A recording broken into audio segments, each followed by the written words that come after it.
From the moment we are born, we look to our parents as the architects of our reality. They teach us, not just with their words, but with their actions and their unspoken truths, how to navigate the world. But what happens when the architects themselves are wounded? When the foundation they lay for us is cracked? Toxic parents, often unknowingly, pass their fears, insecurities, and unresolved pain onto their children. They may do this through control, criticism, or emotional neglect. And because a child knows no other world, they begin to internalize these behaviors, believing them to be normal. Perhaps you were told you were not good enough, or perhaps you were given love only when you achieved something, only when you were worthy. This conditional love plants a seed of doubt deep within you, a whisper that says, you must earn your place in the world. And so, you grow up chasing validation, trying to prove your worth, without realizing that the one you are trying to convince is not the world, but yourself. Now, let us consider control. A parent who fears losing control often creates a world where their child cannot make decisions, cannot fail, cannot grow. Such a child may grow up with a profound sense of doubt, a hesitation to step forward, because every step feels like a misstep.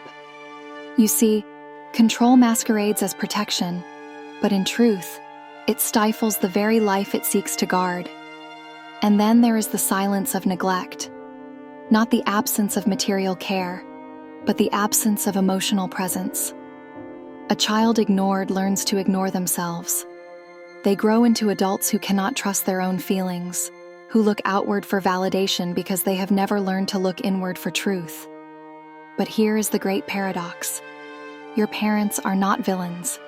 They are, like you, products of their own upbringing, their own wounds. This does not excuse their behavior, but it offers you a key, the understanding that their toxicity is not about you, it is about them. The real question then is this: how do you free yourself from their influence? The first step is awareness.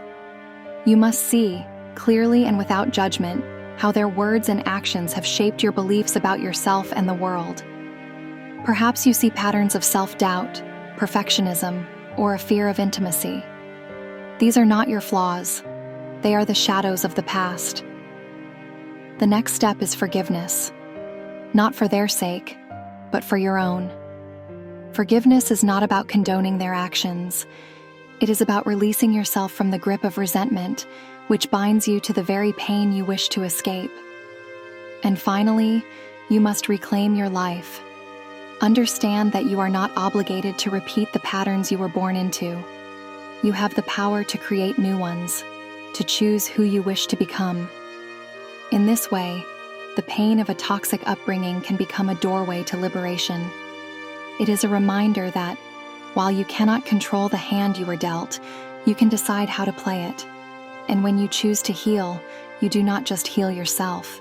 You break the cycle, offering freedom to the generations that follow. Look inward with curiosity, not blame. Within you lies the power to turn pain into peace and make the broken past into something beautiful, uniquely yours.